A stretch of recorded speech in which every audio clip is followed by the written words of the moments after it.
បាទសួស្តីជំរាបសួរបងប្អូនអស់តែងតែតាមដានពេករបស់ខ្ញុំជីម៉ាតឡេតបាទឥឡូវនេះខ្ញុំបានមកដល់កន្លែងមុខផ្សារ Pencil បងប្អូនណាផ្សារ Pencil នេះបងប្អូនបាទនេះផ្សារ Pencil បាទហើយនេះដើមពោបាទបងពោធំបងប្អូនអើយពោបាទពោតាំងពីសម័យណាសម័យណីហ្នឹងបាទតិចបាទកន្លែងអង្គុយតិចស្រួលបាទបងប្អូនណាតិចស្រួលហើយនេះបងអូនស្រីពី10ប្រពន្ធនេះគាត់បើកហាង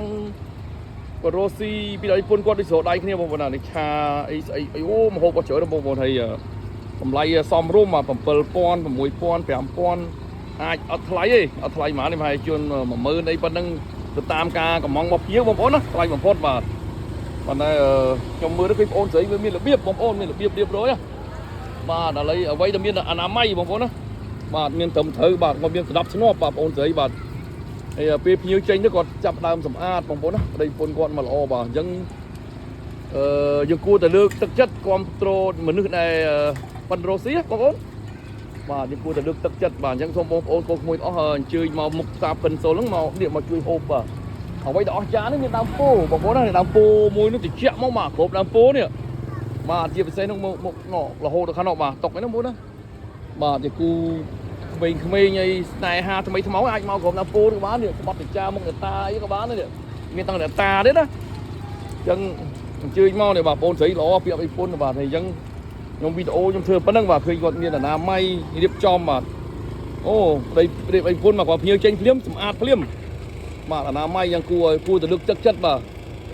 ញ្ចឹងខ្ញុំតែងធ្វើវីដេអូđểខ្ញុំមើលគឺឃើញបងប្អូនកូនក្មួយណាដែលមានការរស់ស៊ីប្រឹងប្រែងខ្ញុំជួយខុសភ្លាមបាទជួយលើកទឹកចិត្តបាទអញ្ចឹងខ្ញុំអត់មានលុយអីឲ្យពួកគាត់រាប់មើលរាប់ផ្សាយទេតែមានវីដេអូឲ្យលើកទឹកចិត្តបងប្អូនណាបាទហើយជូនពរគាត់នឹងរស់ស៊ីមានបានហើយជាពិសេសបងប្អូនមកគ្រប់គ្រងនៅមុខផ្សារ Pencil នេះបាទឆ្ងាញ់ក៏មានដើមពោហើយមានកន្លែងអតាបងប្អូនបាទជាពិសេសយុវជនដែលស្នេហាថ្មីថ្មោងស្បាត់ទៅចាយមកកន្លែងនេះក៏បានដែរយកដើមពោសាកស្អីទៅបាទអញ្ចឹងអូខេបាយបងប្អូនកូនក្មួយណាបាទអូខេបាយ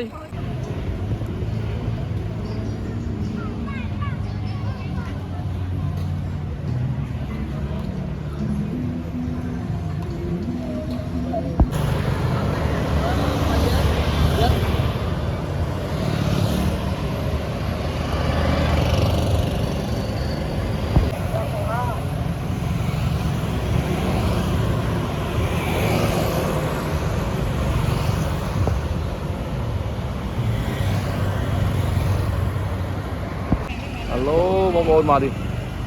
នេះធ្វើនេះនេះទល់មុខផ្សារ Pencil បងប្អូននេះកន្លែងបងប្អូននឹងលក់ដូរកន្លែងស្ងប់ស្ងាត់ល្អបងប្អូនណាបាទនេះមានបងប្អូននឹងលក់ដូរបាទអញ្ចឹងបងប្អូនមកខាងនេះក៏ទំនងបាទស្ងាត់ណាកន្លែងចតម៉ូតូឲ្យស្រួលបងប្អូនណានេះបងប្អូននឹងហូបចុកអីសុបាយតាមហ្នឹងបងស្ងាត់ល្អបាទផ្លូវនេះបាទអញ្ចឹងចតឡានចតមានសុវត្ថិភាពអត់រញ៉េរញ៉ៃបាទនៅមុខវាំងអីបងប្អូនបាទនេះបងប្អូនមានលក់ដូរច្រើនណាបាទអូឡូបងបាទអញ្ចឹងឲ្យបងប្អូនយើងមកជួយហូបមកជួយទិញណាបាទធ្វើវីដេអូឲ្យបងប្អូនយើងមកបាទផ្លូវPencil បងហ៎បាទតែផ្លូវឈ្មោះគេអត់ដឹងទេនេះ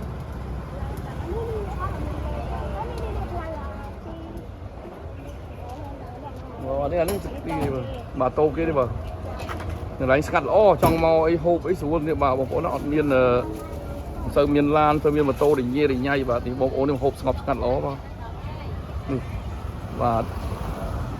នេះមានហូបមហាអីគ្រប់មុខបែបយ៉ាងបងនេះបាច់ជៀនសាច់អីប្រហិតអូច្រើនណាស់បាទនេះមានលក់តាំងពីសពបែបយ៉ាងបាទកន្លែងស្ងាត់ល្អបងប្អូនណានេះមានក្តាមអីស្រស់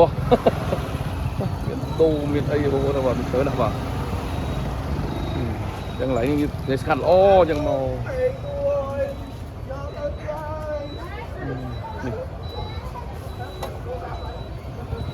នេះបែរឡើយដើមជ្រៃមានដើមជ្រៃវាធំបាទ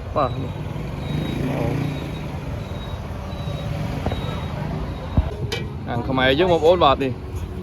បាទល្ងាចឡើងគេលក់អញ្ចឹងបងប្អូនណានៅក្បែរវត្តបទុមបាទបងប្អូនឃើញទេបាទនេះលើទៀតចាប់ដើមណាបងប្អូនបាទHere is Cambodia, yeah. Here on the street, food street, you know. They say every night, yeah. នេះរាល់ល្ងាចបងប្អូនណាបាទ ដើមលក់បងប្អូនយើងសប្បាយរីករាយបងប្អូនណាបាទនេះបែរសួនច្បារនេះមានមហូបពេលរាត្រីល្ងាចបាទយកទៅបានសម្បូរមនុស្សបាទកម្ពុជាបងប្អូនណានេះđâyក៏មានដែរបាទស៊ុបអីទាំងអស់បាទឯងពងទាវពួកអីទាំងអស់ដើមជ្រៃបាទនេះបងប្អូនណាសប្បាយដែរណាងាយក៏លក់តាមជួរហ្នឹងបងប្អូនណាបាទងាយក៏លក់តាមហ្នឹងបងប្អូនយើងមកហូបនេះលោតឆាតែមានគេលក់បបរឡើយណាមានដឹងទេបបរមានទេបាទពីសបងប្អូនយើងបងប្អូនណាបាទឥឡូវគាត់បោះស្អាតតិចបងប្អូនណានេះគាត់មានសម្ញាំអនាម័យទៅរបស់គាត់បងប្អូនណាបាទ Hello កូនកូនយេអត់មានពាក់មួយកូននេះបងប្អូនយើងលក់នេះខាងនេះបាទអូនឲ្យដើរទៅលឿនតិចទៅចូលទៅ